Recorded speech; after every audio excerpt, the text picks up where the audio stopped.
ministère m'a appelé en me disant, écoute, ça serait bien que tu fasses un zoom sur la situation de la précarité et de la partager avec nous, quoi. Et c'est pas un sujet facile parce que globalement ça nous touche et puis on est des acteurs sur ce sujet-là. Donc moi quand j'ai fait cette synthèse, je me suis dit on fait des choses, on fait pas mal de choses, beaucoup d'investissements, mais qu'est-ce qui reste à faire et même à côté, quoi. Donc voilà. Voilà. Donc bon, on va parler chiffres, on va commencer par des chiffres. Voilà. Tout simplement, en France, 9 300 000 personnes vivent avec moins de 1102 euros. Alors ça, c'est un chiffre par unité. Ah oui, je voulais vous dire, les données que j'ai deux sources, c'est l'INSEE et Académie Carman de la Ville-Pierre. C'est que vous sachiez d'où je sors les chiffres, parce qu'il y en a beaucoup de données sur ces éléments-là qui sont parfois erronés. Ça fait un taux de 14,5%. Alors c'est un chiffre qui est calculé façon Europe, on va dire. Voilà, c'est des données que les pays se partagent. Donc on a un niveau de calcul, voilà, on calcule avec un salaire moyen. Voilà. Il faut savoir que ce revenu, c'est pas le revenu que ces personnes touchent. Le revenu, on appelle le revenu médian, donc la moyenne de ces gens, qui c'est 9 millions de personnes, c'est plutôt 885 euros. Donc ça c'est le seuil, et la moyenne c'est 885 euros. Donc ces 14% de population, ça nous interpelle. Alors, nous dans notre département, c'est plus faible. Forcément, hein, parce que vous pouvez regarder tous les emplois non qualifiés en Haute-Savoie qui ne sont pas pourvus. Bon, certains, vous avez travaillé avec des entreprises, vous avez des contacts. Moi, je le vois, chaque fois que je vois un entrepreneur qui travaille sur des métiers de base, parce que moi, je vois pas mal de directeurs de magasins, vous voyez ce que je veux dire.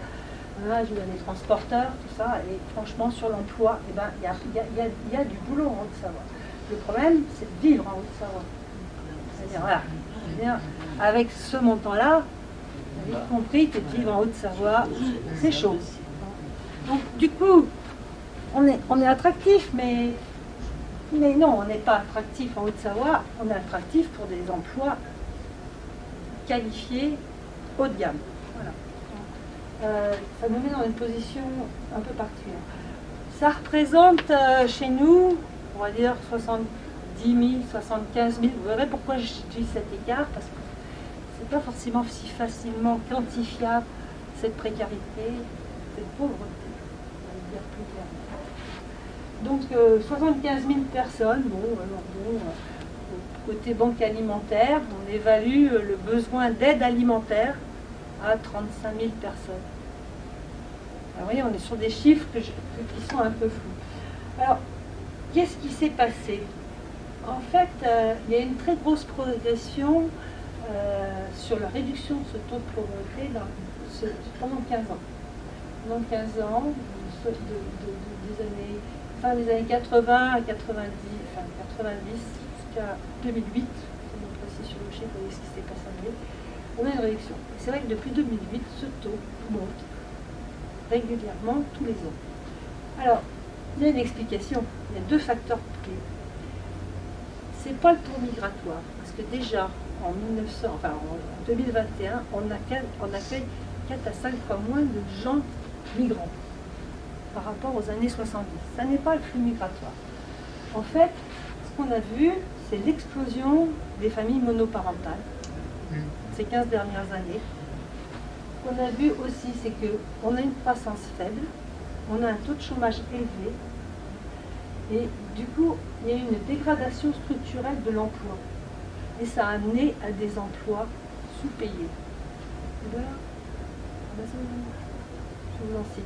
Les VTC. Vous connaissez tous ces mouvements qu'on a entendus toutes ces années qui ont fait que les gens ont accepté de travailler en travailleur indépendant, en horaire minimum.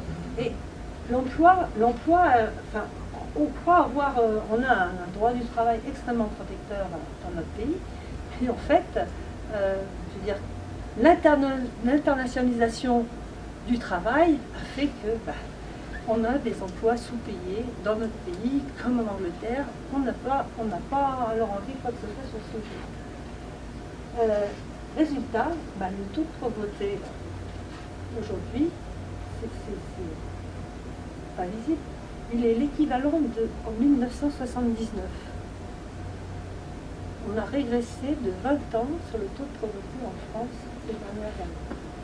Alors, vous avez des événements dans notre vie qu'on n'a pas tous compris, parce qu'on n'est pas forcément très près. Par exemple, les gilets jaunes, c'est pas venu comme ça.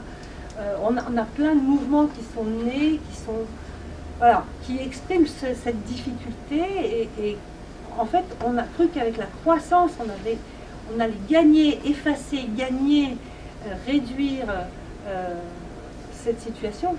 Mais non, ça n'est pas la réalité. Je peux vous dire, par exemple, qu'aujourd'hui, on a, je vais prendre le RSA, on est à 1,8 million. On avait ajouté un minimum vieillesse. Alors, le minimum vieillesse, c'est 900 €, un truc comme ça. C'est aujourd'hui 1,2 million de personnes. Les aides pour les jeunes, on est à 400 000. Vous voyez, on est quand même sur des niveaux d'aide très élevés dans notre pays, et c'est notre solidarité qui joue, et ça c'est déjà pas mal, parce que sinon je pense que la situation serait explosive en France. Selon la situation économique, je vais du chiffre, puis après on va aller plus dans l'explication. Selon la situation économique, selon la composition du foyer. Ici, donc en fait, là vous avez des situations économiques et un taux. On voit que dans la population des chômeurs, pratiquement 40% des personnes sont en situation de pauvreté. C'est ça, le tableau il est comme ça. Dans les salariés, tout en haut, on a quand même pratiquement 8% des salariés qui sont en situation de pauvreté. C'est-à-dire des sous-emplois. Les indépendants, dans les indépendants, on va trouver certains agriculteurs. C'est des gens qui travaillent dur. Et les indépendants, on est pratiquement à 18% des gens qui sont indépendants. Les agriculteurs, les VTC, enfin vous voyez tous les emplois indépendants sous-payés, ils sont là, 18%. Les étudiants et autres inactifs, on reviendra. Il y a des gens qui ont complètement lâché la barre. Et voilà, on est à peu près 30%. En passant, on a notre taux de 14%, 14,6%. Ici, c'est les situations des foyers. Alors, je ne vais pas tous vous les faire, mais moins de 65 ans, famille monoparentale, plus de 30% sont dans cette situation de difficulté. Je vous disais tout à l'heure. Après, bon, vous avez des personnes seules, des couples âgés, voilà, des couples âgés. Structure un peu de cette population en difficulté. Alors, je vous ai donné des chiffres, puis il y a des études très précises, puisqu'on ne peut pas avoir des chiffres partout. Parce qu'en fait, il y a des gens, pour être recensé, il faut habiter quelque part, il faut avoir une adresse. Enfin, tout le monde n'a pas d'adresse. Il y a un certain nombre de situations qui passent en dehors des radars. Ça s'appelle les oubliés, les statistiques. Et je vous en ai mis quelques-uns. Selon ATD Quart Monde, plus de 90 000 personnes vivent dans des habitations de fortune. Il y a des tentes, des cabanes.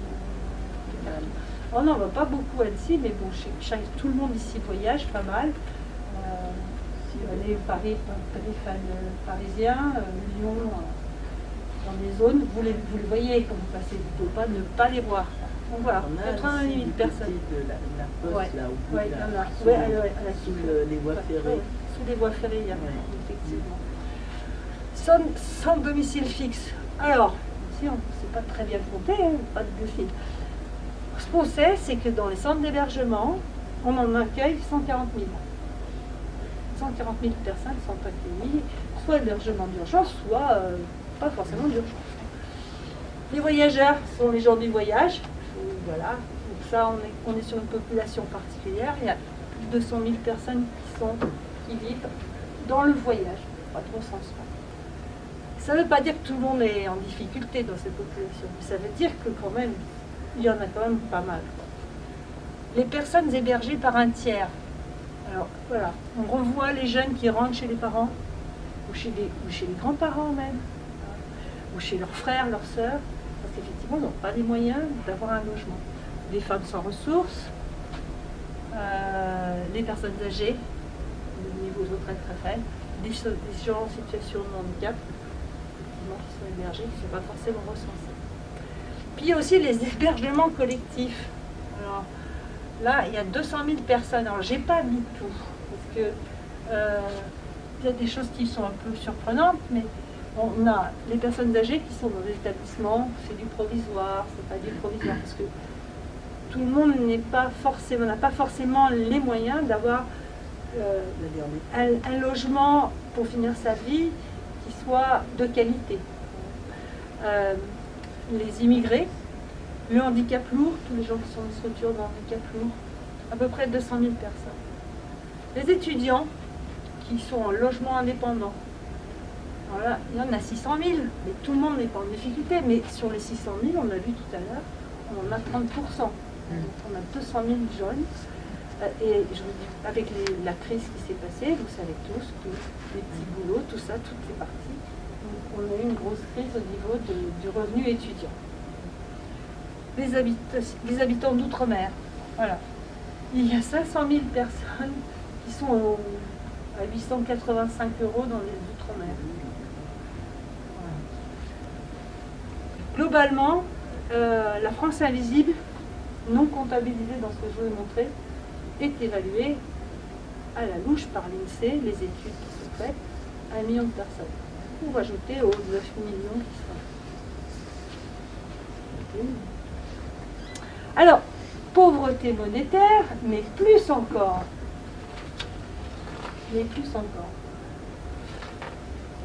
Parce que quand on n'a pas la possibilité d'accéder à certaines activités, à certaines cultures, on a d'autres types de pauvreté.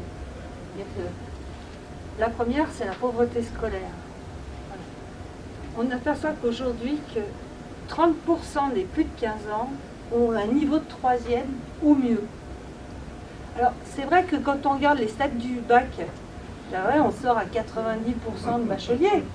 Mais il y a tous ceux qui ne sont pas arrivés à la terminale quand même. Hein. Il y en a un paquet. Ben voilà. 30% de plus de 15 ans n'ont pas le niveau de 3e.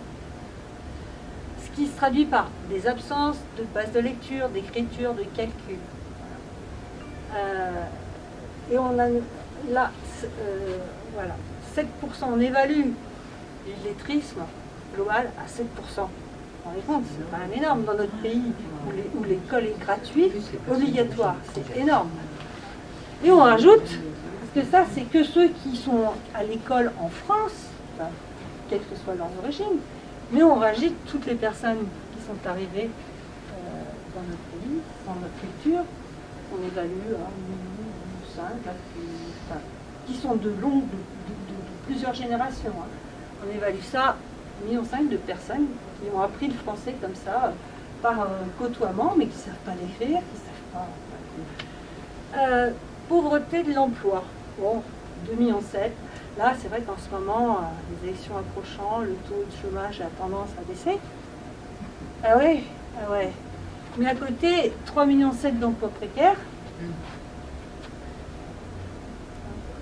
1,6 million des découragés, des gens qui ne sont plus, enfin, ils ont abandonné le cursus proposé par Pôle emploi, ils sont sortis des statistiques de l'emploi, 1,6 million de découragés. Alors après, ça se traduit par mémoire, des choses comme ça, mais 1,6 million. Ça représente quand même 25% de la population active potentielle. C'est énorme. C'est énorme. Ça, c'est l'emploi.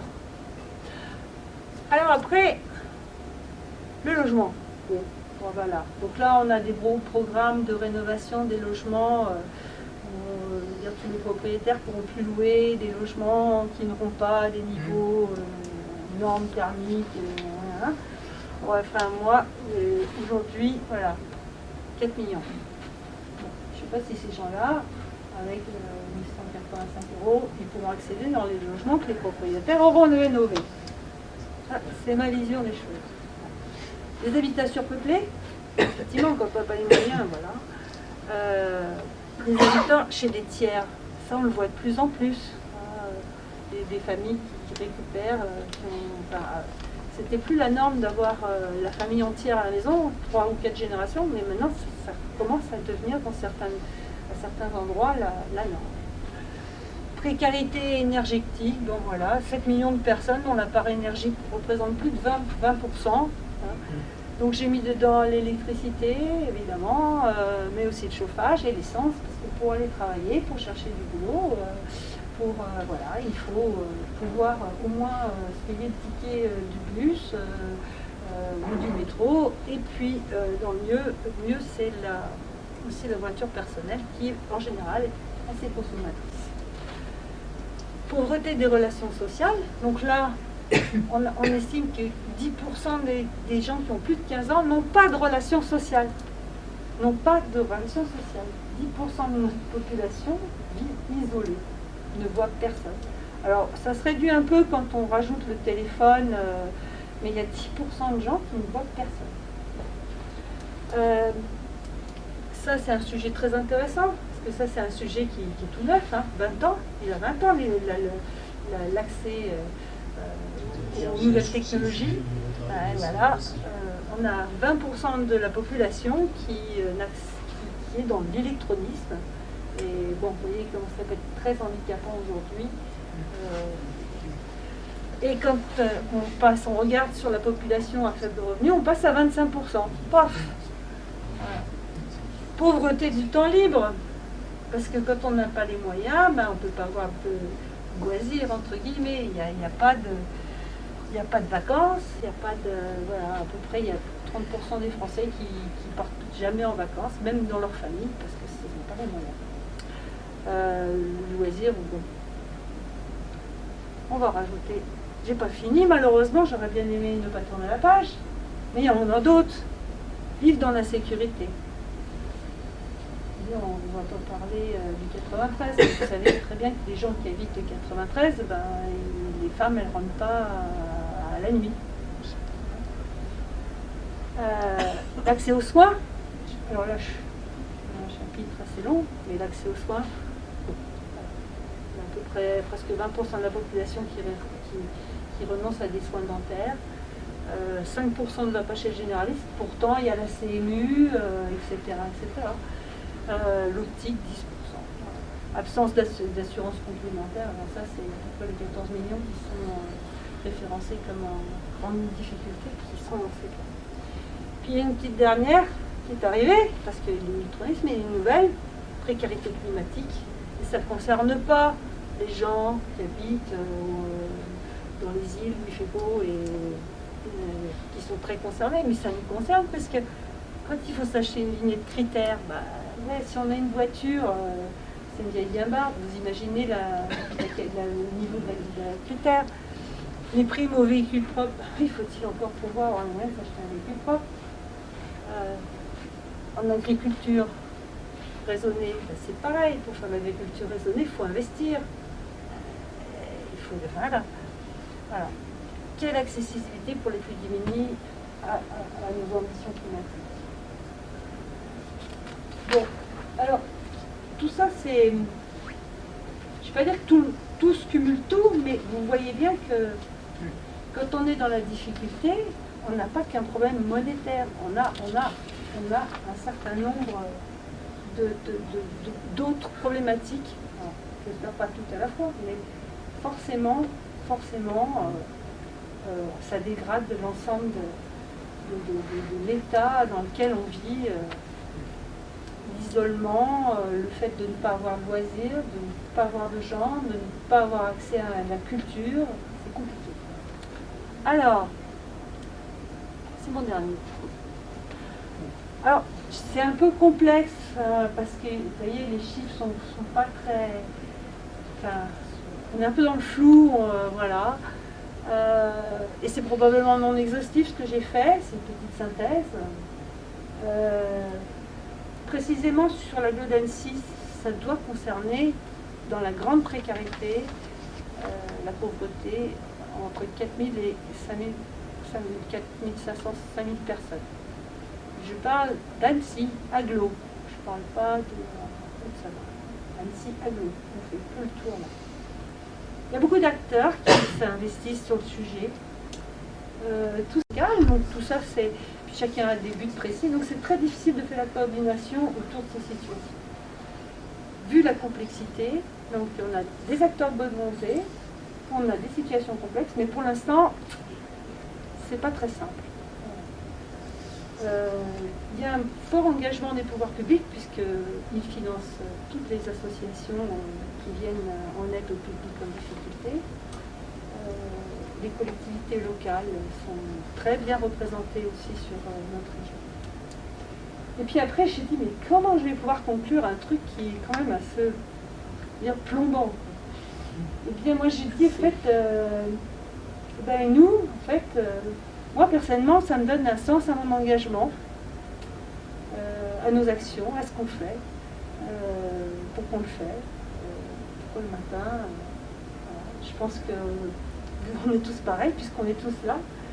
Et puis après, je me suis dit deux questions. Est-ce que quand je serai plus là, est-ce que ça sera aussi juste, plus juste que quand mes parents sont partis? Pas sûr, pas sûr. Et puis effectivement, comme beaucoup, j'ai des enfants, ou d'autres vont en avoir. Qu'est-ce que je vais laisser derrière moi? Qu'est-ce que je vais léguer? Voilà. C'est pour ça que je crois qu'on peut être très fiers de notre contribution là, nous tous, en montant toutes nos opérations petites, grandes, ambitieuses, mais qui tous les jours donnent du sens à ce que nous faisons au quotidien. Voilà.